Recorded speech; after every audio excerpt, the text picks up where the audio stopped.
안녕하세요.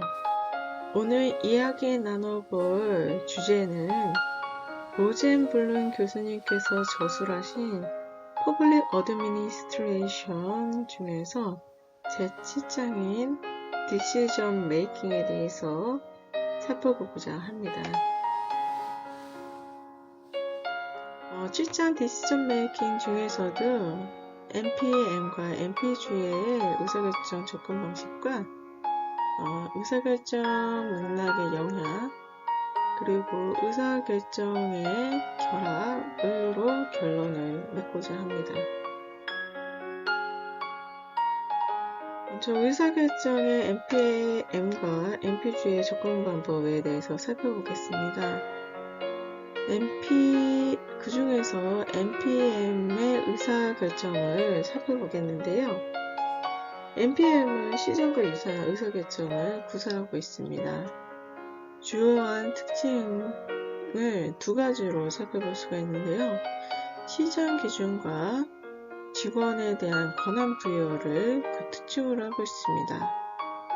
먼저 시정 기준은 시장이 중간 집중식 통제보다 더 효과적이라고 보고 있기 때문입니다.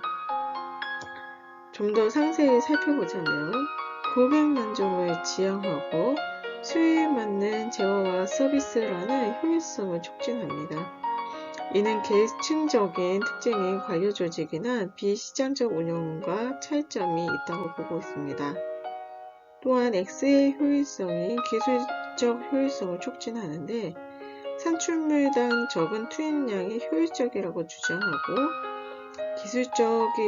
기술적으로 효율적인 조직이 경쟁 시장에서 우위를 점한다고 보고 있습니다. 그러므로 행정부서의 의사결정은 고객 만족과 기술적 효율성에 더 중점을 두어야 한다고 보고 있습니다. 케네스 마이어와 로렌스 오툴은 증거 기반 검증을 통해서 경영과 방식의 중요성을 강조하기도 했습니다. 다음으로 살펴볼 특징은 직원의 권한 부여인데요. 계층 구조가 덜한 기업가 조직의 고객 만족 향상을 위해 봉사와 가치 창출에 적극 참여할 수 있기 때문에 직원의 권한 부여가 필요하다고 봤습니다. 좀 더 상세하게 권한 부여의 이유를 살펴보자면 시민 고객의 잦은 대면 접촉에서 많은 신중함을 행사하고 독립성을 가지고 엄격한 감독을 받지 않고 일하며 제한된 자원으로 서비스를 제공하거나 법 집행을 합니다.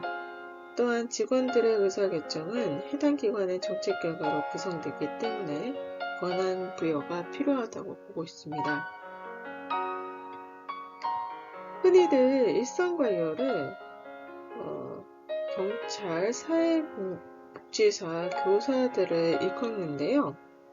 일상관료들의 재량권 남용을 방지하기 위해서 규칙 제정이라는 규제를 가하는데 이러한 규제가 많게 되면 주객정도라는 문제를 유발하게 됩니다. 예를 들어서 건축산업 현장 검사관이 실제 문제 해결에 도움이 되지 않는 사소한 위반 사항을 대량으로 기록하는 문제점이 발생하기도 합니다.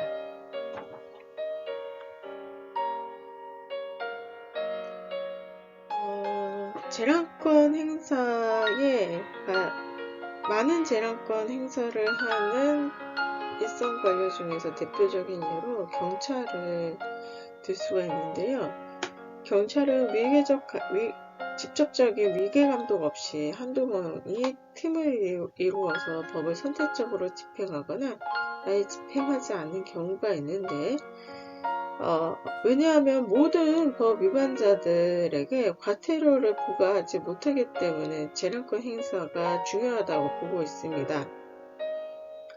이런 일선 관료들이 상당히 많은 재량권을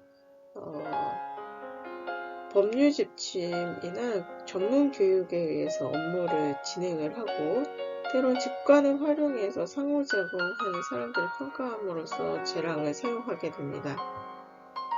하지만 이런 일선 관료대의 행태에는 선입견이 바이어스가 형성되게 되는데요.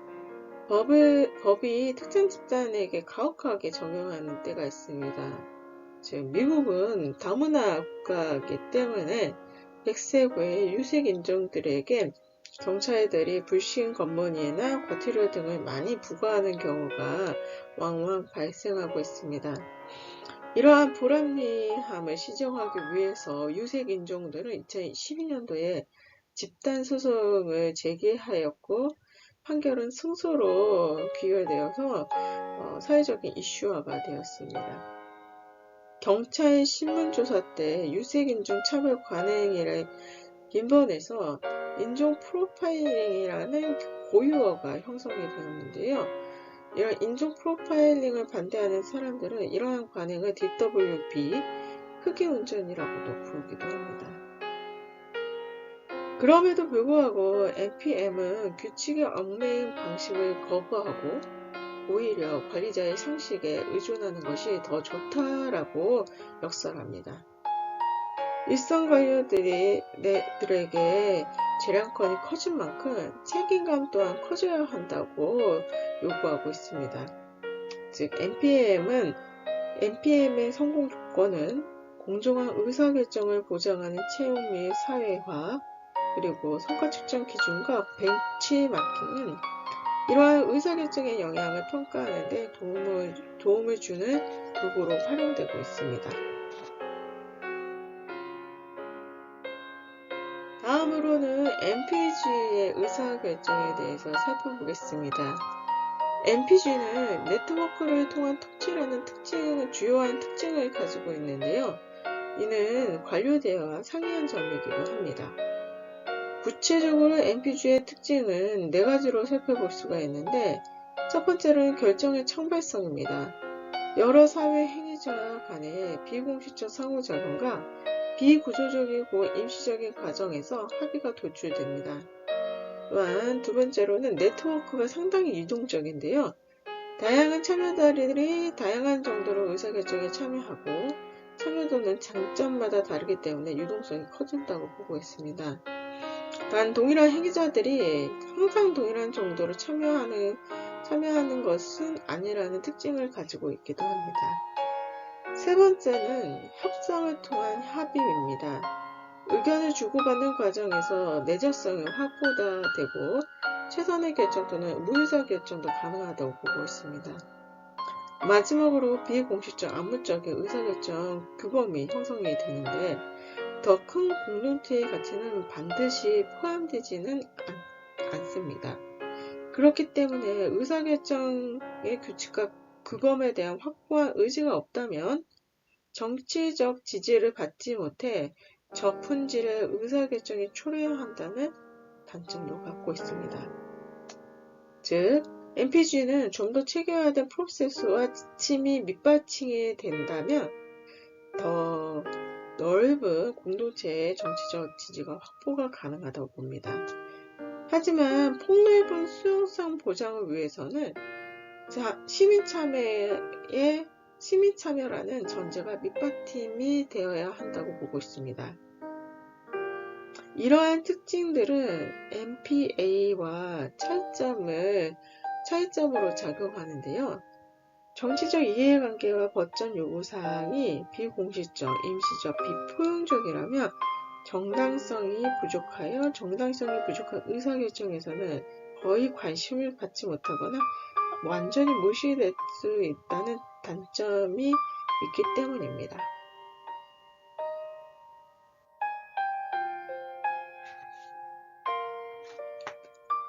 다음으로는 의사결정에 대한 맥락의 영향을 개인 수준과 조직 수준으로 살펴보겠습니다.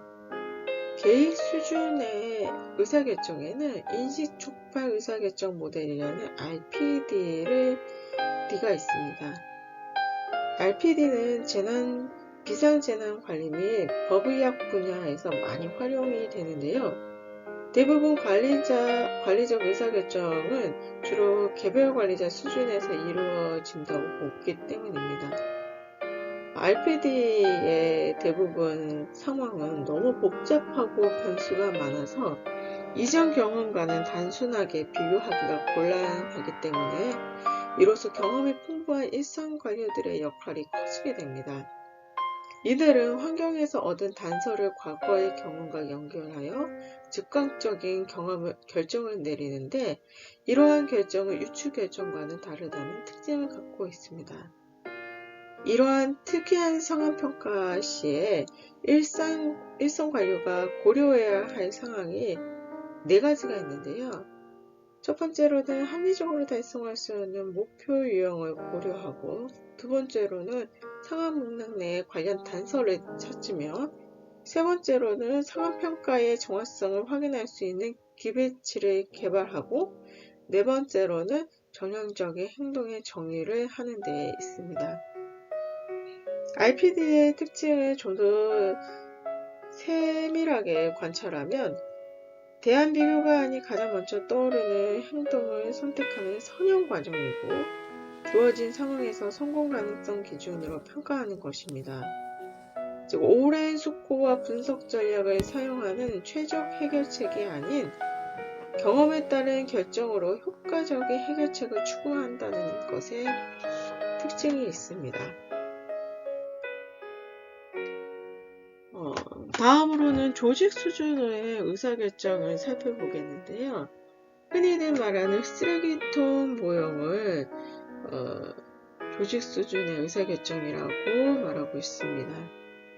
앞서 말씀드린 개별 관리자들은 조직 환경 속에서 일하고 조직 구조, 문화, 가치는 의사결정에 상당히 중요한 영향을 미치기 때문에 쓰레기통 모형이 태동하게 되었습니다. 쓰레기통 모형이 주목한 부분은 문제의 중요성을 인식을 하였는데요. 문제의 특성에는 관리자의 경력에 영향을 끼치고 중요한 목표 달성을 방해하며 심지어 관리자들을 공경에 빠뜨리기도 하지만, 문제가 완전히 종결되지 않고 상당히 지속적으로 발생하는 특징을 가지고 있습니다. 쓰레기통 모형에는 3가지 특징이 있는데요. 문제의 흐름, 해결책의 흐름, 지지층이 있습니다. 문제의 흐름은 크고 작은 문제들이 뒤섞이고 조직이 아직 증명하지 않은 문제들도 문제의 흐름에 포함된다고 보고 있습니다. 해결책의 흐름은 문제의 흐름은 다소 예측 불가능한 방식으로 해결책의 흐름과 뒤섞이고, 문제 해결을 위한 인연의 제한, 해결책은 아니지만 잘할 수 있는 유형이 문제를 찾는 해결책으로 구성되고 있습니다. 지지층은 조직 내외 부위의 다양한 이해관계자와 지지층이 포함되면 의사결정의 맥락이 상당히 복잡해지는 특징을 갖고 있는데요. 이러한 성향들이 원시스프 안에 다 모여서 다소 조직적이면서 무질서한 방식으로 뒤섞인 요소들로 구성되는데, 킨덕는 의사결정의 요소를 5가지로 분류하였습니다. 즉, 문제, 해결책, 참여자, 기회, 선택 기준이 그것입니다. 쓰레기통 모형을 좀 더 자세히 살펴본 결과 그 특징은 관성의 결과, 즉 합리적이지 않는다는 데 있습니다. 표준은행 절차는 복잡한 문제 해결에 많이 사용되지만 모든 상황에서 합리적으로 배분되지 않는 단점을 갖고 있고, 이러한 단점을 보완하기 위해서 쓰레기통 모형이 개발되었다고 보고 있습니다. 하지만 쓰레기통 모형은 개별 관리자들의 결과에 대한 책임 회피 경향을 보이고 있습니다.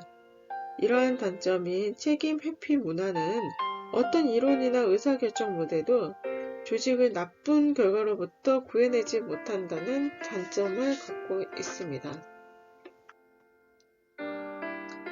저자는 책임감이 부족한 경우를 유쾌하게 그림으로 표현을 하였는데요. 맨 아래 보시면 no problem이라는 긍정적인 결론을 역추적해서 화살표를 역추적해 보건대, 다들 책임 회피, 현실 안주형 모형들이 보이고 있습니다. 이에 반해 가운데에 있는 부정적인 결론도 마찬가지로 책임 회피, 현실 안주형의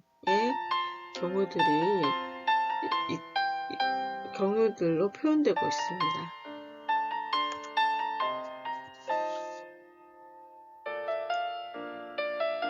결론으로 의사결정의 접근 방식을 종합해 봤는데요. 모든 의사결정 상황에는 완벽하고 적합한 방법이 없으며 급변하는 사회 경제 환경에는 이를 심화시킵니다. 이로 인해서 애초에는 행정의 관리적, 정치적, 법적 측면의 장점을 극대화하고 단점을 극소화하기 위해서는 혼합형 모델에 주목하게 되었는데요. 혼합주사형 모형은 안정된 상태부터 혼란스러운 상태까지 매우 다양한 조직 내부 의사결정 맥락에 부합하는 모형이라고 평가받고 있습니다. 혼합주사 모형은 합리적 접근법과 점진적 접근방법 두 가지를 적용하는데요. 먼저 전체 조망과 장기 목표와 관련된 근본적인 결정을 할 때에는 합리적 접근 방법을 사용합니다. 예를 들어서 미국의 대통령실 EOP에서는 특정 정책에 대한 장기적 관점을 취하고 정책 대안을 평가할 때 합리적 접근 방법을 취하게 됩니다. 또한 경제자문위원회의 정부 프로그램 평가, 정책 권고, 시장 추적 및 시장의 실패 위협에 대한 문제를 대통령에게 경고할 때 합리적 접근 방법으로 대통령에게 경고합니다. 국가안보회 NSC에서도 미국 안보 관련 국내 외교, 군사정책 등을 대통령에게 자문할 때 합리적인 접근 방법을 취해서 자문합니다. 반면에 심층관측과 목표의 맥락에서 이루어지는 제한적인 결정은 점진적인 접근 방법을 활용합니다. 과거의 비슷한 패턴의 지역민 몇 개만을 초점을 맞추면 예상하지 못한 지역이 발생하게 되므로 모든 사례는 간과한다는 단점을 점진주의는 갖고 있지만 합리적, 포괄적인 의사결정이 지나치게 복잡하고 비현실적인 면은 점진주의가 보완이 가능하다는 장점을 갖고 있다는 특징을 가지고 있습니다. 점진주의의 예로는 5개년 예산 전만 시 현실적인 평가 도출이 가능하고 40-50년대에 베이비붐 세대의 은퇴가 임박했을 때 정치적인 과정 중에 하나인 점진적 접근 방법을 통해서 사회보장 및 보건정책을 사회적으로 시행한 바가 그것입니다. 성공적인 전략계획을 위해서 혼합주사형 모형은 매우 유용하다고 보는데요. 이를 잘 사용하기 위해서는 강력한 후원자, 계획성, 정해진 기한, 현실에 부합하는 끊임없는 노력이 필요하다고 봅니다.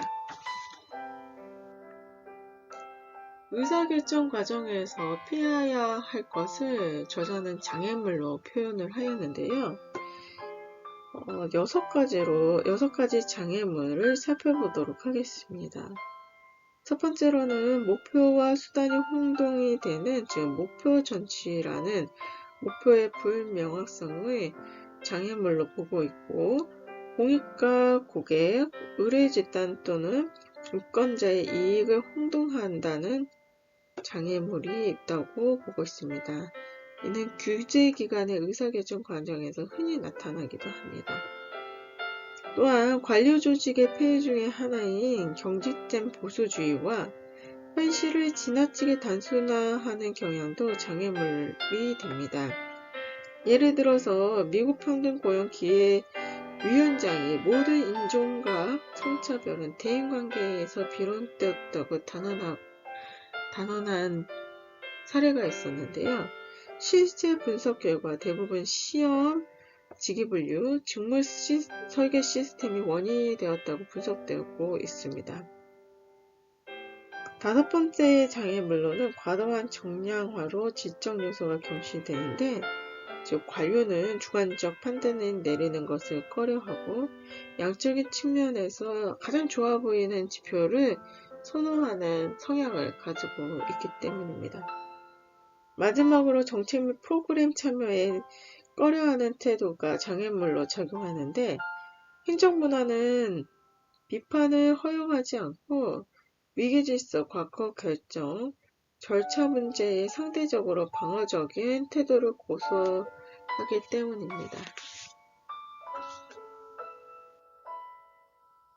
IT 기술 또한 의사결정에 상당한 영향을 끼치게 됩니다. 허버트 사이먼은 IT 기술은 잠재력 평가, 관리적, 정치적, 법적 가치를 극대화하는 열쇠로 여긴다고 긍정적으로 평가를 하였는데요. IT 기술의 장점을 좀 더 살펴보며 한입 포괄 모양의 활용성을 높여주고 직원 역량 강화에 기여하며 학업 관리자가 처리하던 일상적인 의사결정 업무를 머신러닝, 인공지능 등으로 대체를 하게 됩니다. 이렇듯 의사결정의 재량권이 더욱 확대됨으로써 자율성 확대로 인한 지식과 책임의 적절한 조화가 필요하다고 보고 있습니다. 반면에 IT 기술의 영향의 단점을 살펴보면 사생활 침해가 발생하고 과도한 비인격성이 초래가 된다고 보고 있습니다. 또한 부적절하게 정량화된 지적 성과지표가 단점으로 작용합니다.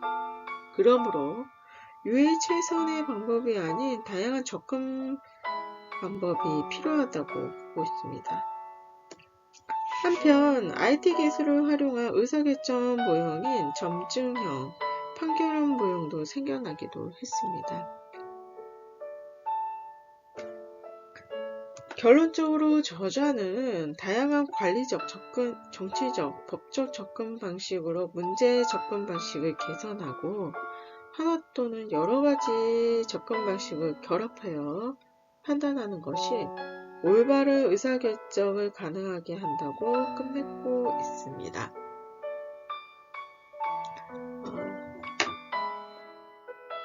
이상으로 오늘의 이야기는 마치겠습니다. 지금까지 시청해주신 여러분 감사합니다. 다음에 더 좋은 이야기로 만나 뵙겠습니다. 감사합니다.